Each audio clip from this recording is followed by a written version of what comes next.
On a François Lachance qui nous reçoit à son tour. On est chanceux, bien installé confortablement. Comment ça va, François? Ça va très, très bien. Et toi? Ben oui, bien merci. Je suis content de te jaser. Tu es un gars passionné dont bien des gens parlent autour de toi et même plus. Donc, un gars qui est un gars de famille, qui est un gars qui s'investit énormément aussi non seulement dans sa famille, mais dans son métier comme courtier immobilier.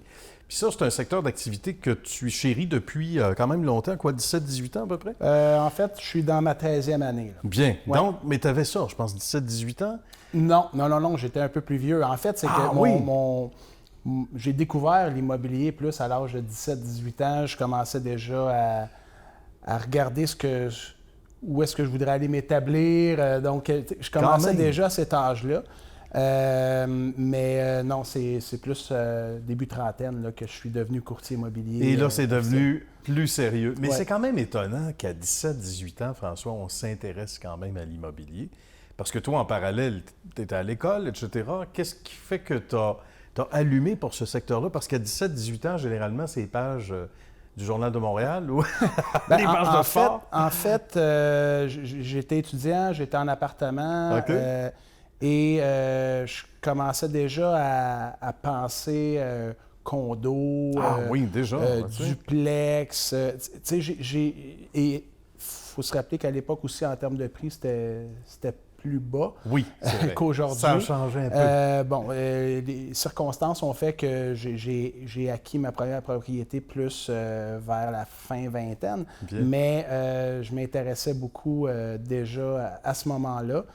J'avais déjà un chalet dans les Laurentides aussi à cette époque-là. Donc, c'est un peu pour ça là, que je savais qu'on pouvait utiliser une propriété pour en acheter une autre. Absolument. Tu avais compris le jeu. Tu sais, on fait souvent le parallèle, puis je sais que tu aimes bien le sport aussi, mais avec le hockey ou le sport en général, ou les statistiques avancées. Toi, tu connaissais les statistiques avancées déjà, savais. J'ai eu la chance aussi d'avoir un ami là, que j'avais rencontré à l'université. Des fois, pendant des pauses, on allait sur Internet pour regarder les propriétés au point qu'on se regardait et on dit, bon, ben finalement, on vient de dépasser l'heure de l'âge. le cours. On venait de manquer la moitié du cours. Puis cet ami-là est devenu courtier. Vois-tu? Donc, quand il est devenu courtier immobilier, par la suite, j'ai acquis avec ma conjointe 2 triplex. Donc, c'est vraiment à partir de là que l'idée de devenir courtier immobilier est née. Là. Bravo.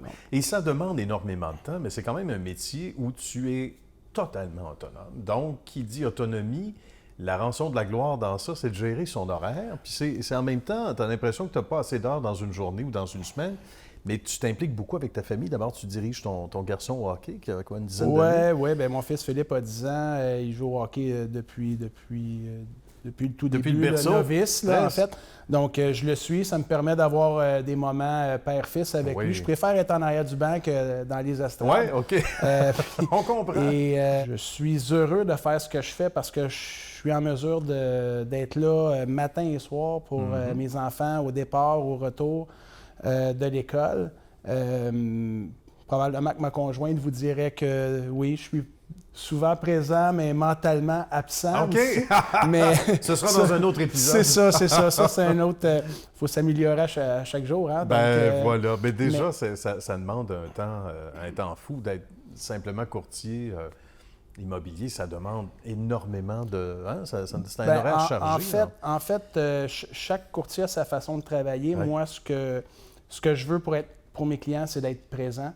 Donc, moi, je ne travaille pas avec une adjointe, je travaille seul. Donc, c'est mon numéro de cellulaire que mes clients ont. Donc, je suis disponible pour eux en tout temps. Si je ne réponds pas, généralement, je vais retourner mes appels en dedans. Oui. Entre la 2 et la 3e période. C'est ça. Oui, souvent.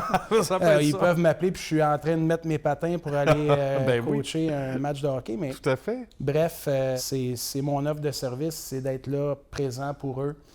Tout au long de la transaction. Hein, on ne sait jamais comment une transaction se passe parce que, on peut avoir des clients qui c'est des nouveaux acquéreurs de propriété. Oui. On peut avoir des clients qui qui délaissent leur maison familiale des 40 dernières années pour s'en aller en condo. Tout à fait. Est-ce que tu dirais aussi que ça te nourrit, puis qu'il y a un parallèle aussi à faire avec le fait que tu diriges ton fils au hockey, le côté, oui, psychologie, parce que ça en prend aussi avec les enfants, beaucoup. Puis comme papa de famille, forcément, puis ta fille aussi, que l'on salue, avec qui tu t'impliques beaucoup aussi. Mais le côté psychologue aussi, quelque part, sans avoir l'étiquette et le diplôme, mais qui est important dans le métier que tu fais. Est-ce que c'est tout ça ensemble où il y a aussi des rapprochements, autrement dit que tu aimes bien servir ton monde puis être à l'écoute? Bien, c'est une grande gratitude que j'ai quand mes clients me donnent de bons feedbacks, si je peux me permettre l'expression. Et encore là, c'est difficile à décrire parce que c'est vraiment du cas par cas, parce qu'il n'y a pas une transaction qui est identique. C'est vrai.